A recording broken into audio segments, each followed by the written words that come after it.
말씀부터 46절까지 말씀 한 절씩 교독하겠습니다. 제가 먼저 홀수절을 읽겠습니다. 엘리야가 아합에게 이르되 올라가서 먹고 마시소서. 큰 비소리가 있나이다.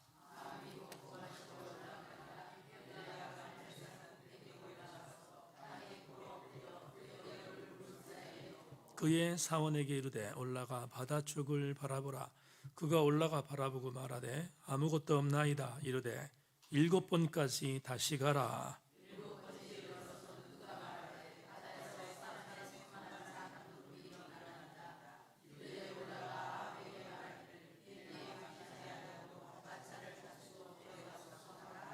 조금 후에 구름과 바람이 일어나서 하늘이 캄캄해지며 큰 비가 내리는지라. 아합이 마차를 타고 이스라엘로 가니 여호와의 능력이 엘리야에게 임하 그가 허리를 동이고 이스라엘로 들어가는 곳까지 아합 앞에서 달려갔더라. 아멘. 우정재 셀과 권믹 셀 오늘 나오셔서 특별 찬송하겠습니다. 나오십시오.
한 번 더 기도합니다.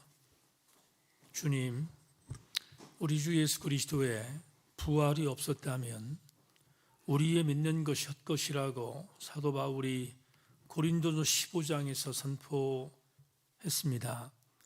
조금도 이견을 달지 않고 아멘, 아멘 합니다. 하지만 그 엄청난 부활의 은혜가 우리에게 임하는 분명한 전 단계는 예수 그리스도의 고난이 있었음을 또한 믿기 때문입니다. 하나님, 오늘 고난주간의 둘째 날 맞이해서 전국 교회에서 어떤 교회는 새벽에, 어떤 교회는 저녁에 곡기를 줄여가며 이 주간을 기념하는 이유도 바로 여기 있음을 고백하는데, 우리 교회가 저녁 특별 말씀 사경회를 계획하고 둘째 날을 맞이했는데, 하나님, 형식과 요식과 1년에 한 번 진행되는 상투적인 말씀 사경회가 아니라 살아서 꿈틀거리며 움직이시며 고난과 부활을 주시는 예수 그리스도의 은혜를 우리 함께 피부로 삶으로 경험하는 강력한 기름 부음이 있는 예배 되게 하여 주옵소서. 아버지 하나님, 그냥 가지 않게 하시옵소서. 나왔으니 하나님의 은혜를 경험하고 채우라고 통곡하고 감격하는 우리 모두 되게 하여 주옵소서. 22년 전 부족한 종이 제천에 왔을 때 아는 사람이 단 한 명도 없었습니다. 하나님, 외딴 곳에 떨어져 있는 것 같은 외로움이 있었던 22년이 있었습니다. 그러나 부족한 종은 고향이 인천이고 제천과 거리가 2시간 정도 걸리는 거리에 있는데도 이런 외로움을 겪었는데 제천에 이주민들이 있습니다. 하나님, 저들의 외로움이 얼마나 클지 가히 짐작할 수 없습니다. 하나님, 제천 세인교회가 지붕되어지는 교회가 되기 위하여 금년에 이주민을 위한 사랑의 손길을 내딛고자 하는데, 하나님, 오늘 드린 예물도 하나의 아름다운 오병이어가 되게 하여 주셔서 저들 모두에게 힘이 되게 하여 주옵소서.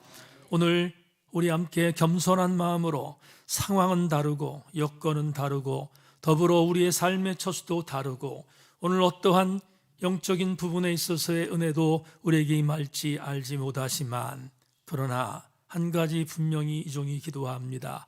은혜 받게 하여 주옵소서. 우리 함께 승리하는 귀한 이 시간 되기를 소망하고 예수 그리스도의 이름으로 기도 올리옵나이다. 아멘, 아멘. 오늘 여러분과 기도 잘하기, 이런 제목으로 말씀의 은혜를 함께 좀 나눕니다. 어제와 똑같이 40분 안에 설교를 마치고, 그리고 오늘은 전체적으로 기도하겠습니다. 셀 리더가 기도를 인도하지 않고 제가 인도하는 대로 오늘 두 번째 날 기도 잘하기라는 제목으로 말씀을 나누기 때문에 기도의 내용에 대한 부분들을 여러분과 함께 나눠야 될 부분이 있어서 전체적으로 말씀을 나누고 함께 기도하는 시간으로 오늘 둘째 날 사역을 진행하겠습니다. 은혜 시간 되기를 소망합니다. 여러분, 열왕기상 18장과 19장은 아주 미묘한 긴장 관계가 있습니다.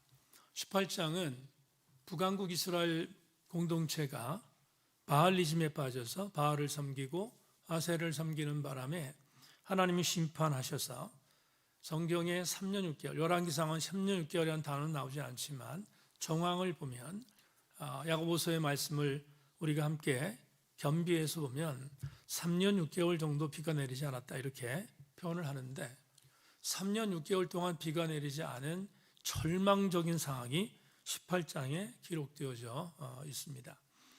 그런데 19장을 보면 19장에 엘리야라는 예언자가 등장해서 엘리야가 바알과의 전투에서 이기고, 그리고 850명의 바알과 아세라 선지자들을 물리치고, 그런 상황에서 승리의 노래를 불렀는데 19장의 말미에 보면 19장에 갑자기 엘리야가 오늘 우리 성경에서 가장 많이 나오는 언어로 표현하면 호렙산, 시내산의 한 자락이라고 보는데 호렙산에 들어가서 이세벨의 살해 위협에 굴복하고 그리고 호렙산에 들어가서 하나님 앞에 처절하게 기도하는 기도의 내용이 나오죠. 그 기도의 내용은 정말 처절했습니다. 하나님 나를 죽여달라는 겁니다. 엘리야가 나를 죽여달라는 기도를 했으니까 얼마나 엘리야가 처절했는지를 우리 충분히 짐작할 수 있습니다. 근데 그렇게 처절하게 하나님 앞에 내가 하나님을 위해서 정말 최선을 다했는데 이 꼴이 뭡니까? 나 정말 죽고 싶습니다. 이렇게 얘기하자 아주 감동적인 구절이 나오는데요. 열왕기상 19장 15절로 18절 말씀을 지금 읽을 텐데 여러분 어떤 감동이 있는지 한번 찾아보십시다. 제가 읽겠습니다. 여호와께서 그에게 이르시되 너는 내 길을 돌이켜 광야를 통하여 다메섹으로 가서 이르거든 하사엘에게 기름을 부어 아람의 왕이 되게 하고 너는 또 님시 아들 예후에게 기름을 부어 이스라엘이 왕이 되게 하고 또 아멜 모홀라의 사밧의 아들 엘리사에게 기름을 부어 너를 대신하여 선지자가 되게 해라. 하사엘의 칼을 피하는 자를 예후가 죽일 것이요 예후의 칼을 피하는 자를 엘리사가 죽이리라. 그러나 내가 이스라엘 가운데 7,000명을 남기리니 다 바알에게 무릎 꿇지 아니하고 다 바알에게 입맞추지 아니한 자니라. 그러면 죽여달라는 엘리야에게 주님이 오셔서 주께서 소위 말하는 두 번째 미션, 세컨 미션을 주신 겁니다. 북왕국 이스라엘의 왕도 세우고 또 너를 대신해서 기름 부음을 주어서 선지자도 세워라. 이런 세컨 미션을 준 겁니다. 그런데 이런 상황 속에서 19장, 열왕기상 19장이 기록되고 있는데 그런데 하나님께서 찾아간 사람이 엘리야잖아요. 엘리야인데 엘리야를 찾아갔다는 사실은 북왕국 이스라엘 쪽에 엘리야는 북왕국 이스라엘 쪽에서 예언했던 예언자니까 북왕국 이스라엘 쪽에 서광이 비친 겁니다. 어떤 가능성이 있는 거죠. 가능성이 보인 겁니다. 3년 6개월 동안 비가 내리지 않았으니까 얼마나 힘들었겠습니까? 뭐 안 봐도 비디오입니다. 굉장히 많이 힘들었을 터인데 그런데 이런 정치적인 부분에 있어서의 굉장히 미묘한 관계가 있었던 이때 이렇게 세컨 미션을 주시기 위하여 엘리야를 호렙산으로 찾아가신 주님의 정황이 고스란히 기록되어 있어요. 오늘 여러분에게 이제 말씀을 드리려고 하는 부분인데 두 번째 미션을 주시면서 하나님이 엘리야를 직접 찾아가십니다. 여러분 고난주간에 주님이 여러분을 찾아오시기를 축원합니다. 찾아가셨어요. 주님이 찾아가셨는데 어떻게 찾아가셨는지 오늘 본문이 나오는데요. 오늘 본문에 이런 겁니다. 3년 6개월 동안 비가 내리지 않는 상황에 대한 부분을 놓고 세컨 미션을 받았던 엘리야가 본인의 미션을 감당하기 위해서 하나님 앞에 기도하기 시작합니다. 자, 보세요. 엘리야에게 주님이 가셔 세컨 미션을 주셨습니다. 세컨 미션을 주셨고 그리고 그 세컨 미션을 주신 것뿐만 아니라 분명하게 앞으로 북왕국 이스라엘에게 펼쳐질 하나님의 일하심을 알려줍니다. 그 알려준 사항에 대한 부분들을 3년 6개월 동안 비가 내리지 않은 상태라는 걸 전제하고 41절과 42절을 보겠습니다. 오늘 41절 42절 같이 한번 읽겠습니다. 자, 준비 시작. 엘리야가 아합에게 이르되 올라가서 먹고 마시소서. 큰 빗소리가 있나이다. 아합이 먹고 마시러 올라가니라. 엘리야가 갈멜산 꼭대기로 올라가서 땅에 꿇어 엎드려 그의 얼굴을 무릎 사이에 놓고. 자, 저를 보십시다. 지금 3년 6개월 동안 비가 오지 않게 만들었던 장본인은 누군가 하면 이세벨과 아합일 것입니다. 그런데 이세벨과 달리 아합은 나름대로 영적으로 열려져 있었던 사람이었습니다. 아내 때문에 어쩔 수 없이 끌려갔긴 했지만 열려져 있던 사람인데 엘리야와 만나는 상황이 돼서 엘리야와 대면합니다. 여러분, 아합은 엘리야가 두렵기도 했지만 미웠기도 했겠죠. 엘리야 때문에 3년 6개월 동안 비가 내리지 않는다고 생각했을 겁니다. 그런데 세컨 미션을 받았던 엘리야가 아합에게 본인의 사역을 감당하기에 앞서서 지금 북왕국 이스라엘 백성들에게 가장 치명적인 고통이었던 긴 가뭄을 해결하는 서광의 메시지를 남깁니다. 보세요. 아합을 만났고 아합에게 고지합니다. 뭐라고 고지하냐면 이렇게 말합니다. 왕이여, 걱정이 많으실 텐데 이제 편안하게 드십시오. 왜냐하면 조만간에 이 3년 6개월 동안 비가 오지 않은 북왕국 이스라엘 백성들에게 빗소리가 있을 겁니다. 빗소리가 있을 겁니다. 이렇게 얘기합니다. 그러자 참 아이러니한데요. 3년 6개월 동안 비가 내리지 않아서 고통당하는 이스라엘 백성들이 있음에도 불구하고 아합은 먹고 마십니다. 조금 전에 읽었죠? 엘리야가 비가 온다는 소식 한 가지를 듣고 나서 기고만장해집니다. 아합이 곧바로 먹고 마셨다. 이렇게 본문이 이야기를 합니다. 자, 보세요. 오늘 제가 본문으로 들어가기에 바로 중요한 메시지를 나눕니다. 아합과 엘리야가 대면했습니다. 대면해서 가뭄이 끝날 것을 고지해 주었습니다. 그러자 아합이 먹고 마셨다고 합니다. 안심이 된 거죠. 먹고 마셨다. 세속적인 관점으로 돌아갔습니다. 그런데 오늘 42절에서 이렇게 말합니다. 그렇게 선포했던 엘리야는 먹고 마시는 게 아니라 동선을 어디로 옮겼죠? 갈멜산으로 옮겼습니다. 이해하셨죠? 갈멜산으로 옮겼습니다. 옮겨서 이제 오늘 본문이 시작되는 겁니다. 기도하기 시작합니다. 기도하는데 여기서 한 가지 주목할 게 있습니다. 여러분, 정치 지도자는 종교 지도자에게 안심에 대한 메시지를 받자 자기 길로 가서 먹고 마셨다. 그게 정치 지도자의 세속적인 속성입니다. 그런데 말한 것을 책임져야 할 엘리야는 갈멜산으로 올라갔습니다. 올라가서 오늘 본문 42에서 말합니다. 자기 머리를 무릎 안쪽으로 집어넣고 하나님께 기도하기 시작했습니다.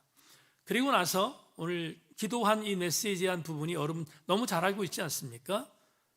갈멜산 꼭대기에 올라가서 기도했습니다. 정황으로는 그래요. 정황으로는 7번 기도했다 이렇게 보는데 사실은 그거는 추론적인 얘기고요. 좀 이따 말씀드리겠습니다.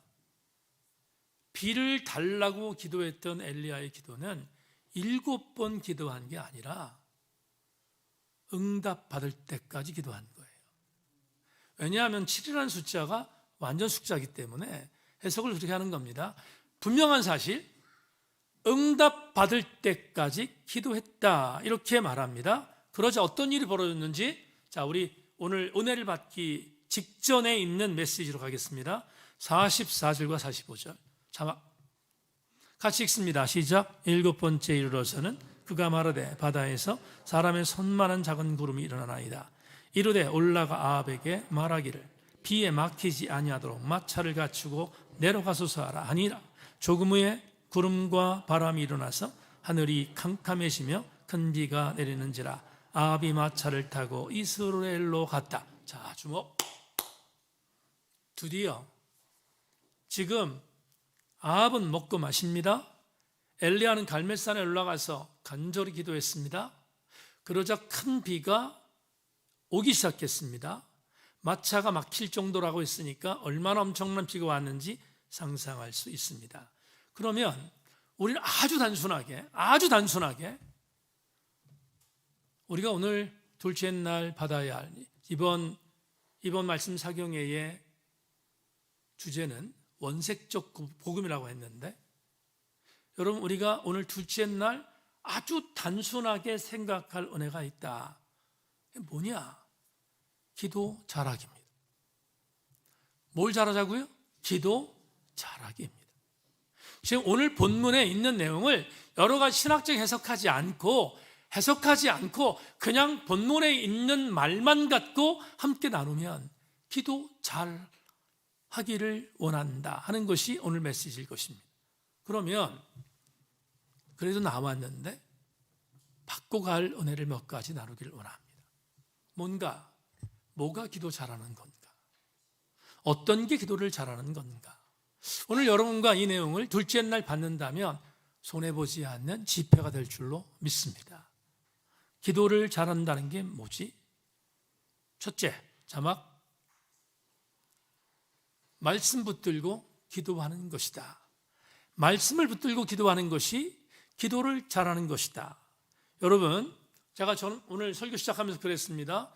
열왕기상 18장과 열왕기상 19장은 미묘한 어떤 표현의 뉘앙스가 있다고 말씀드렸습니다.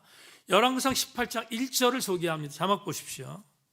많은 날이 지나고 제3년에 여호와의 말씀이 엘리야에게 임하여 이르시되 너는 가서 아합에게 보이라. 내가 비를 지면에 내리리라. 자, 주목. 여러분, 엘리야가 무슨 무당입니까? 큰 비가 올 거라고 그렇게 확신해서 이제 큰 비가 내릴 거니까 왕은 마차를 준비해서 내려가라고 말할 수 있었을까? 엘리야가 무당입니까? 무당 아닙니다. 그러면 엘리야가 이렇게 담대하게 말할 수 있었던 것은 뭐냐면 3년이 지났습니다. 야고보서 말씀은 3년 6개월이라고 되어 있지만 3년이든 3년 6개월이든 분명한 시간이 있습니다. 그 시간 동안 비가 내리지 않았는데 3년이 지난 후, 열왕기상 18장 1절에서 말합니다. 3년이 지난 후에 하나님께서 때가 왔어요.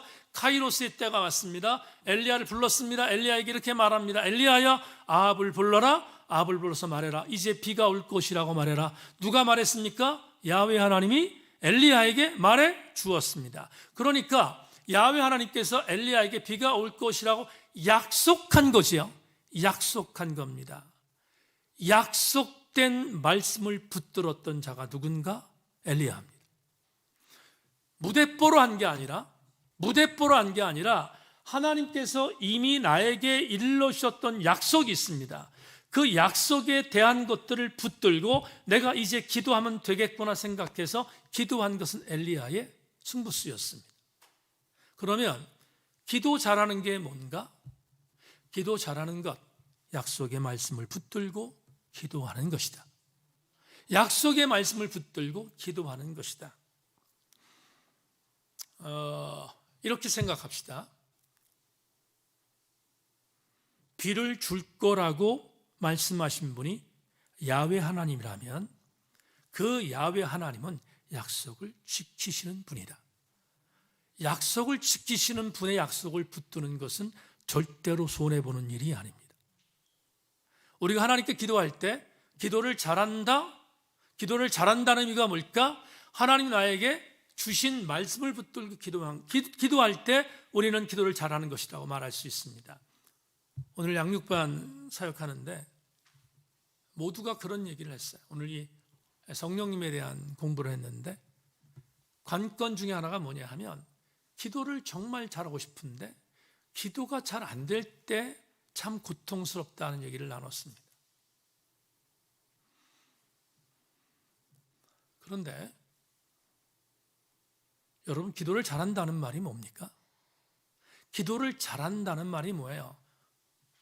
지난 주일날 차준희 박사 얘기하면서 무력이라는 단어를 제가 인용했는데 신학자들처럼 그렇게 어떤 언어구사가 뛰어나서 언어구사에 맞게 그렇게 기도할 때 기도를 잘하는 건가? 저는 그렇게 생각하지 않아요. 기도는 어떤 사람이 잘하는가? 하나님께서 나에게 조명 주신 말씀을 붙들고 그 말씀 따라 기도하는 게 잘하는 거예요. 오늘 여러분에게 큐티 말씀을 드렸습니다. 큐티 말씀을 드렸는데 다시 한번 강조하고 싶은데요. 오늘 큐티의 말씀을 시편 42편을 가지고 큐티했는데 여러분 어떻게 생각하십니까? 시편 42편이 어떻게 하다가 얼떨결에 저에게 굴러떨어진 복처럼 여겨서 그걸 제가 선택했습니까? 천만의 말씀입니다. 그렇지 않습니다. 오늘 시편 42편에 시인의 고백이 저에게 절절하게 왔습니다. 수많은 사람들이 하나님이 어디 계시냐고 비아냥거리는 시대였습니다. 그런데 시인은 알았습니다. 그렇게 말하는 사람들 때문에 상처당하고 그렇게 말하는 사람한테 고통당했습니다. 그런데 그거 이길 수 있었던 것이 있었어요. 뭐냐 하면 그렇게 수많은 사람이 공격을 하고 비아냥거린다 할지라도 하나님께서 나에게 오셔서 시인에게 오셔서 내가 너를 도와, 내가 너를 도와줄 거야. 이 말씀이 본인에게 임했기 때문에 붙들고 기도한 거잖아요. 그러면 오늘 우리도 마찬가지입니다. 오늘 한날의 삶 속에서 여러분에게 물론 말씀의 조명과 전혀 관계없는 사람들은 대화의 어떤 차제가 되지 않으니까 그건 건너뛰고 진짜로 하나님 말씀대로 살려고 나름대로 몸부림치는 자, 그 사람에게 하나님께서 오늘도 말씀하시지 않겠습니까? 말씀하시는 그 말씀을 붙들고 하나님께 기도하는 것, 그것이 바로 기도 잘하는 것이다. 그러니까 관건이 뭡니까? 오늘 여러분의 삶의 여정에서 하나님께 조명하신 것을 여러분 받으셨습니까? 이 귀한 시간에 함께 나눌 것이 뭐니 하면 조명받는 것은 또 다른 문제라 할지라도 분명한 사실, 나에게 주어진 조명을 받고 그 조명이 오늘 본문에서 나온 것처럼 엘리야가 받았던 말씀의 약속이라는 것을 믿으면 나도 그 조명을 붙들고 기도할 때 그 기도가 뭐냐? 잘하는 기도다. 여러분 욕심이 있는데, 거룩한 오기가 있는데 우리 제천생교회 성도들 모두가 기도 잘하기를 주의 이름으로 소망합니다. 두 번째, 기도 잘하는 게 뭔가? 자, 이건 정말 중요한데요. 허투루 기도하지 않는 겁니다. 자막, 허투루 기도하지 않는 것이 기도 잘하는 것이다. 설교 준비하다가 42절 때문에 울컥했습니다. 42절 읽겠습니다. 42절 다시 한번 같이 시작. 아합이 먹고 마시러 올라가니라. 엘리야가 갈멜산 꼭대기로 올라가서 땅에 꿇어 엎드려 그의 얼굴을 무릎 사이에 놓고. 제가 왜 울컥했는가 하면 책을 읽다가 이 구절을 봤습니다. 보니 엘리야가 자기의 얼굴을 무릎 사이에 놓다. 땅에 꿇어 엎드려서 자기 얼굴을 무릎 사이에 집어넣었다. 이렇게 표현하고 있잖아요. 근데 제가 책을 읽었는데, 관련된 책을 읽었는데 그 저자가 이렇게 썼어요. 엘리야가 자기 얼굴을 무릎 사이에 넣고라는 이게 무슨 자세인지 여러분 아십니까? 그리고 그 책에 이렇게 썼습니다. 이렇게. 이 자세는 내가 이 땅에 태어나기 전 어머니 자궁 속에서 태아로 있을 때의 모습입니다. 어머니 자궁 속에 내가 있었을 때 태아의 모습입니다. 와, 정신이 번쩍 들었어요. 여러분, 엄마 뱃속에서 10개월 동안 있는 태아는 엄마의 탯줄이 끊어지면 사산됩니다. 무슨 말인가 하면 아이의 생명은 엄마의 탯줄입니다. 탯줄이 뭘까? 그게 기도입니다. 우리가 하나님 앞에서 공급받는 하나님의 은혜의 유일한 탯줄이 뭔가? 그게 기도입니다. 그렇다면 절대로 기도는 허투루 해서는 안 됩니다. 산상수훈에서 그걸 뭐라고 표현하고 있지요? 충건부원하는 기도, 외식하는 기도는 허투루 하는 기도입니다. 폼 잡는 기도. 세상의 기도 중에 폼 잡는 기도가 어디 있습니까? 누가 들으라고 하는 기도가 어디 있습니까? 내 탯줄인데 내 탯줄을 누가 본다고 생각해서 기도한다? 그게 말이 됩니까? 말이 되지 않습니다. 제가 여러분에게 가끔 소개했던 레오날 레이븐흘이라는 영국 출신의 아주 정말 엄청난 부흥사, 이분은 정말 부흥사입니다. 기가 막힌 부흥사인데 이분 쓴 책 4개 시리즈가 규장에서 나왔는데 제가 한 10여 년 전에 이 책을 읽었습니다. 울면서 이 책 읽으면서 목사로서 회개도 정말 많이 했고요. 정말 많이 울었어. 이 책을 읽으면서 울었던 기억이 있는데 레이븐이 이런 말을 합니다. 기도에 대한 얘기를 하나 해요. 무슨 얘기를 하냐면 이건 정말 비수다 그런 생각했던 게 있는데 레이븐이 이렇게 얘기합니다. 우리는 기도하지 않는 것을 태만, 영적 갈망의 결여, 비전의 상실이라고 규정할지 모르겠다. 하지만 중요한 건 하나님이 그것을 어떻게 규정하시는가이다. 하나님 말씀은 기도하지 않는 것을 뭐라고? 죄라고 규정한다. 여러분, 기도하지 않는 것은 죄입니다. 폼 잡지 말고 기도하지 않는 건 뭐라고요? 죄입니다. 왜 죄라고 말했을까? 여러분, 탯줄을 통해서 태아가 공급받고 10개월 만에 태어나지 않습니까? 탯줄이 끊어지고 탯줄이 막혔는데 어떻게 삽니까? 살지 못합니다. 오늘 이번 말씀 사경에 통해서 제가 여러분들한테 여러 차례 말했지만 이번 말씀 사경에 어려운 신학적인 이야기, 교리적인 이야기, 폼 잡는 얘기하는 게 아니라 진짜 여러분에게 원세계 복음을 나눈다고 말씀드렸는데 이렇게 표현하고 싶습니다. 교우 여러분, 하나님 앞에 허투루 기도하지 말고 기도의 삶에 있어서 오늘 어저께 말씀 잘 듣는 것도 목을 걸라 했는데 또 말합니다. 기도하는 것도 목을 걸어야 합니다. 왜냐하면 기도는 생명이기 때문입니다. 이게 두 번째 은혜입니다. 마지막 세 번째, 여러분, 이것도 여러분과 꼭 말하고 싶었는데요. 자막 보겠습니다. 기도를 잘한다는 게 뭘까? 너무 상투적으로 들려도 가슴에 담으십시다. 응답받을 때 하는 게 그게 기도입니다. 그게 잘하는 기도입니다. 조금 전에 말씀드렸습니다. 엘리야가 자기 사환에게 갈멜산 끝에 가서 무슨 징조가 보이는가? 비가 올 것에 대한 징조가 보이는가? 7번까지 가게 만들었습니다. 7번은 여러분 히브리적인 개념에서 완전수입니다. 히브리적 개념에서 완전수입니다. 그렇다면 이렇게 해석하는 게 맞습니다. 기도에 응답받을 때까지 가라고 한 것이다. 그러니까 이렇게 보는 거죠. 7번째 갔다는 표현은 뭐냐면 기도의 응답을 받고 왔다는 겁니다.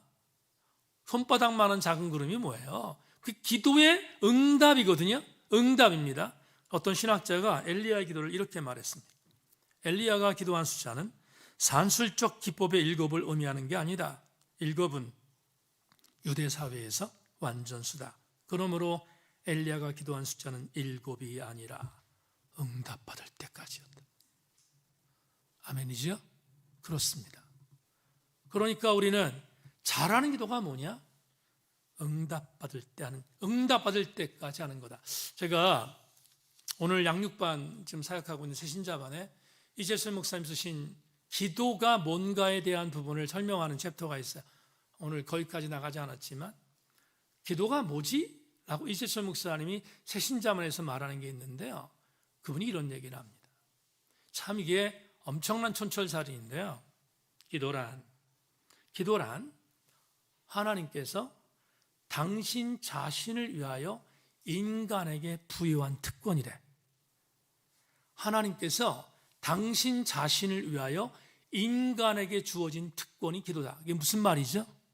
여러분, 하나님은 당신이 창조한 피조물을 통하여 영광 받으시기를 원하시는데 그 영광 받는 영광의 도구를 우리로 사용하고 싶다는 뜻이죠.